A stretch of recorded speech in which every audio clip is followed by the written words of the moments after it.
زمین کی پیدائش۔ زمین کس طرح پیدا ہوئی؟ ہمارے ذہنوں میں مختلف سوالات پیدا ہوتے رہتے ہیں۔ مثلاً ہم سب جس زمین پر رہتے ہیں وہ کیسے وجود میں آئی؟ کب وجود میں آئی؟ آج وہ جیسی ہے کہ ابتدا سے ایسی ہی ہے یا بدل گئی ہے؟ اگر یہ تبدیل ہو گئی ہے تو وہ خاص تبدیلیاں کون سی ہیں؟ سائنسی تحقیقات کی روشنی میں ایسا تسلیم کیا جاتا ہے کہ تقریباً 4.5 ارب سال پہلے ایک بہت تیز رفتار بادل خلا میں پیدا ہوا۔ یہ بادل انتہائی گرم ہوا اور گرد و غبار سے مل کر بنا تھا۔ اپنی انتہائی تیز رفتار دائرہوی گردش کی وجہ سے اس کے ٹکڑے ہوئے اور اس طرح سورج اور سورج کے گرد گھومنے والے سیارے پیدا ہوئے۔ سورج ایک ستارہ ہے، باقی سارے سیارے ہیں۔ سیارے عطارد، زہرہ، زمین، مریخ، مشتری، زحل، یورینس، نیپچون اور بونا سیارہ پلوٹو۔ زمین پر جانداروں کی پیدائش۔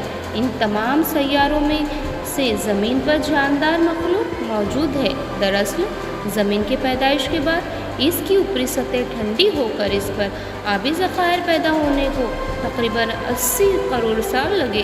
ایسا تسلیم کیا جاتا ہے کہ پانی میں پہلے مختلف قسم کے یک خلوی جاندار پیدا ہوئے۔ پروٹوزوا نام سے پہچانے جانے والے اس یک خلوی جاندار سے دھیرے دھیرے کثیر خلوی جاندار پیدا ہوئے۔ یک خلوی جاندار انتہائی باریک ہوتے ہیں جو ننگی آنکھوں سے دکھائی نہیں دیتے۔ انہیں دیکھنے کے لیے خوردبین کی ضرورت پڑتی ہے۔ زمین پر پائے جانے والے جانداروں کی دنیا میں جانور اور نباتات ہوتے ہیں۔ ان میں سے ہم یہاں جانوروں کی دنیا پر غور کریں گے۔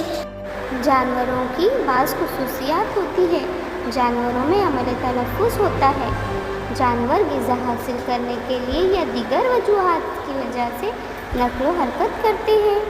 جانوروں کی نسل سے تعلق رکھنے والے بعض جانور انڈے دیتے ہیں جن سے بچے پیدا ہوتے ہیں۔ جانوروں کی نسل میں بعض جانور بچوں کو بھی جنم دیتے ہیں۔ پیارے بچوں، آج ہم نے زمین کی پیدائش، زمین پر جانوروں کی پیدائش اور زمین پر جانوروں کی دنیا سے متعلق معلومات حاصل کی ہے۔ چلیے بچوں، ذرا اس سبق کے نئے الفاظ بھی دیکھتے ہیں۔ زمین کی پیدائش، جانوروں، ذہنوں، تبدیلیاں، سائنسی تحقیقات، تسلیم، رفتار، خلا، دائرہوی گردش، عطارد، زہرہ، مریخ، مشتری، زحل، یورینس، نیپچون، پلوٹو۔ سیاروں، مخلوق، سطح،